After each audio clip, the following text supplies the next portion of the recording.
कांग्रेस ने भी आने से इनकार कर दिया, न्योता ठुकरा दिया, अखिलेश यादव ने भी मना कर दिया आने से। आखिर क्या मतलब क्या चाहते हैं? देखिए, जिनके पिताश्री ने कार सेवकों के ऊपर गोलियां चलाई हो, उसका बेटा क्या मुंह लेकर के वहां जाएगा?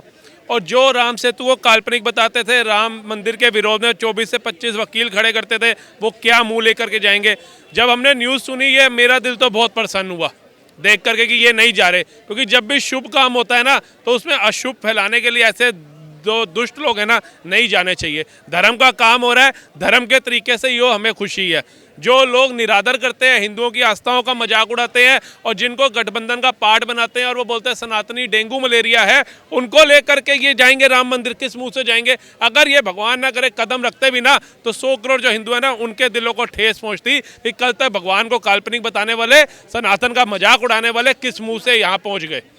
सर, ममता बनर्जी कह रही है कि ये बीजेपी का नौटंकी है, राजनीति के कार्यक्रम है, इसमें हम क्यों जाए, हमें जब श्रद्धा होगा जाएंगे। इन्होंने अपना काफिला रोक दिया था जब जनता ने जय श्री राम का घोष लगाया था, और उनके ऊपर बरस गई थी आतंकवादी उग्रवादी बोल दिया था जय श्री राम का नाम लेने वालों को। और आज शिवलिंग पर जा रही है, जल चढ़ाना नहीं आ रहा, दूध चढ़ाना नहीं आ रहा, लोटा उल्टा करके वहां अपमान कर रही है। और आज ये बता रही है कि ये मजाक बना रहे, मोदी जी के ऊपर उंगलियां उठा रहे। अरे शुक्र करते हैं हम तो कि एटलीस्ट इतने संघर्षों के बाद ऐसा नेता तो मिला जो डंके की चोट पर हिंदुओं के हित में बोलता है, हिंदुओं का साथ देता है, सनातन को बढ़ावा देता है, निष्पक्ष होकर के। जहां एक जगह अर्थव्यवस्था को बढ़ा रहा है, वही सनातन धर्म को भी ऊपर ले जा रहा है। देशों विदेशों को बता रहा है कि भारत जो है वो अपनी संस्कृति सभ्यता की पहचान से जाना जाता था, वही पहचान दोबारा लौटा रहा है। तो तुमको मिर्ची क्यों लग रही है? आज सऊदी जो निरादर करते थे और जो मुस्लिम हमें काफिर बोलते हैं और हमारे हिंदू धर्म का अपमान करते हैं, आज दुबई जैसे शहरों के अंदर सऊदियों में मंदिर बन रहे हैं और उसका निर्माण भी करने मोदी जी जा रहे हैं उद्घाटन करने। शेख आ रहे हैं भारत के अंदर, G20 के अंदर बड़े बड़े विश्व गुरु यहाँ पर आ रहे हैं। तो उससे बड़ी हमारे लिए तारीफ और उससे बड़ा हमारे लिए मान सम्मान क्या हो सकता है? आज भारत विश्व गुरु की ओर है, आज बड़े बड़े देश भारत की तरफ झुक रहे हैं। इतिहास में ऐसा कभी नहीं हुआ किसी युद्ध को रोक करके खाली भारतीय छात्रों को निकाल करके ले आए। तो ये हमारे लिए गर्व की बात है ना। पूछना है तो उनके माँ बाप से पूछो, पूछना है अभिनंदन की माता जी से पूछो।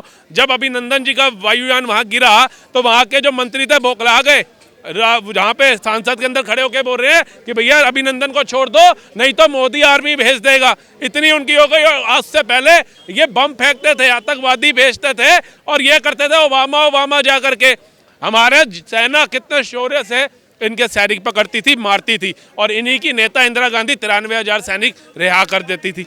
आज वो कहाँ है? आज जब सर्जिकल स्ट्राइक होती है तो प्रश्न चिन्ह उठा देते हैं। ये प्रूफ दो, इनको प्रूफ दो। ये लोग क्या अंधे हैं? आज से पहले ट्रेनों में बम थे, हर एक राज्य में बम विस्फोट थे, आज नहीं दिखते। पहले खबर आती थी 44 मरे 170 घायल, आज वो सुनने को नहीं मिलता। तो कहाँ जाएंगे? हमें तो खुशी है कि ये लोग राम मंदिर नहीं जा रहे। हम एक जश्न उसका भी बनाएंगे और 5 दिए एक्स्ट्रा जलाऊंगा कि ये विरोधी नहीं जा रहे वहाँ। अच्छा सर, अगर ये कह रहे हैं कि अभी मंदिर इनकम्प्लीट है, पूरी तरह से कंप्लीट नहीं हुआ है, फिर भी इतनी क्या जल्दी है कि उसका प्राण प्रतिष्ठा राम जी का कराना है या उसका उद्घाटन करना है?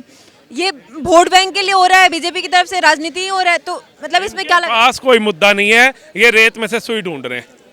अगर जल्दबाजी तब होती, 2019 में सर्वोच्च न्यायालय का आ गया था बयान की मंदिर है, 2020 में बना देते, 2021 में बनाते, 22 में बनाते। उन्होंने 23 में नहीं बनाया, 24 में बना रहे, पूर्ण हो गया। और टीवी में हम देख रहे हैं। आज से 2-3 साल पहले मैं गया था और ऐसे लग रहा था पता नहीं कोई कस्बा या गांव है अयोध्या, और आज जब देखते हैं तो पता चलता है कि अयोध्या इतना भव्य बन चुका है।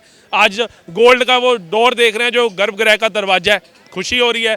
वो मिरिंगा देख रहे हैं बजता हुआ, और सड़कें देख रहे हैं, लाइटें देख रहे हैं। वहाँ पर इतने पत्रकार महोदय पहुँचे हैं, न्यूज़ चैनलों पे चल रहे हैं, तो हम उसको कैसे नकार दें कि अयोध्या नहीं बना हुआ? प्राण प्रतिष्ठा हो रही है, इनको उसकी घबराहट है। और ये 2024 में क्यों हो रही है? उसकी घबराहट है। अगर घबराहट नहीं है, डर नहीं है, तो अभी तो थके थके आए थे 4000 किलोमीटर चल के भारत जोड़ो यात्रा पे न्याय करने के लिए। कहाँ निकल गए?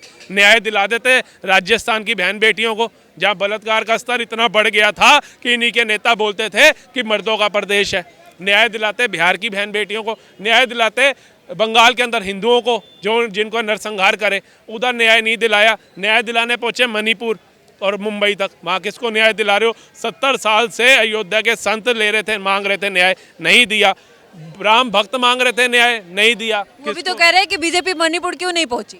बीजेपी क्यों जाएगी मणिपुर? मणिपुर कोई आज का मुद्दा नहीं है मैडम। ये इनके कार्यकाल से चला आ रहा है और इन्हीं के बोए हुए बीज हैं जो भुगत रहे हैं अब। और 9 साल 9.5 साल 10 साल हो गए मोदी जी को, उसके अंदर कितने कार्य कर दे। और जो मणिपुर का मुद्दा है ये भी, इसका भी सलूशन होने जा रहा है, ये भी मुद्दा सुलझेगा जो ये नहीं सुलझा पाए थे। 70 सालों 65 साल इन्होंने राज किया है, इन्होंने सिर्फ राज किया कूटनीति का।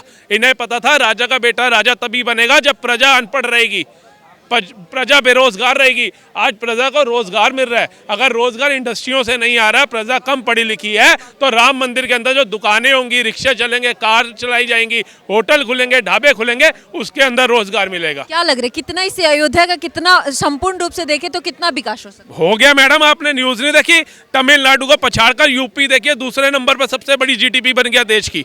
मुंबई के बाद यूपी का नाम आ रहा है, जहां कल तक दबंगई पैसा लूटते थे, उग्रवादी हमला करते थे, लूटपाट चलती थी, इंडस्ट्री लगती नहीं थी क्योंकि उनसे पैसा इतना मांग लिया जाता था। और आज देखिए वो उछाल करके तमिलनाडु को पीछे छोड़ के आज आगे आ गया। योगी जी जो है वो गाड़ियां नहीं उड़ाते हैं, जीडीपी भी ऊपर ले जाते हैं, स्पष्ट होता है इससे। और ये सोचिए अभी तो प्राण प्रतिष्ठा हुई नहीं, अभी तो ढाबे गाड़ियां सब चलनी शुरू हुई नहीं। जब प्राण प्रतिष्ठा होगी और 26 जनवरी के बाद जब हर एक भारतवासी वहां जाएगा तो कीड़ी जितनी जगह नहीं बचेगी, और तब सोचो कितना रोजगार वहां पर बढ़ेगा। Thank you sir. एक लाइन, जैसे भाई साहब ने बोला बिल्कुल ठीक बात है। मैं कह रहा हूँ सब धर्मों का आदर करो। जैसे भी भाई साहब ने बोला अभी हिज एक्सेलेंसी मिस्टर मोहम्मद आए हैं, ठीक है, मोदी जी उनके साथ फ्रंट पेज पे फोटो आ रही है।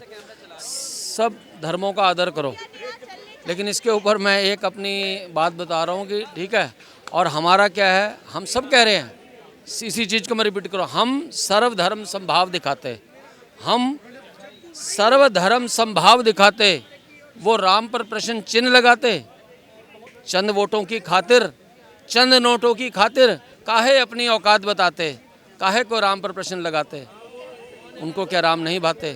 सबका आदर करना चाहिए। वो कह रहे हैं हमें राम तो भाते हैं, राम पे थोड़ी कोई प्रश्न चिन्ह लगा रहे हैं, या ऐसा नहीं कि हमारी श्रद्धा नहीं है, लेकिन ये जो बीजेपी राजनीति कर रही है राम के नाम पे, उसके अगेंस्ट। मैं समझ गया आपकी बात, बहुत अच्छे प्रश्न पूछा आपने। राजनीति, जैसे भाई साहब ने बताया, राजनीति क्या कर रहे हैं, ये विपक्ष के लोग कर रहे हैं। वो आज भी यही सोच रहे हैं कि जनता है बेवकूफ़, आम जनता बेवकूफ़ है। लोग सब यही सोच रहे हैं कि यार हम सारे इतने तो यार 20-30 साल बेवकूफ़ बनाते हैं, अब जनता क्यों नहीं बेवकूफ़ बन रही है?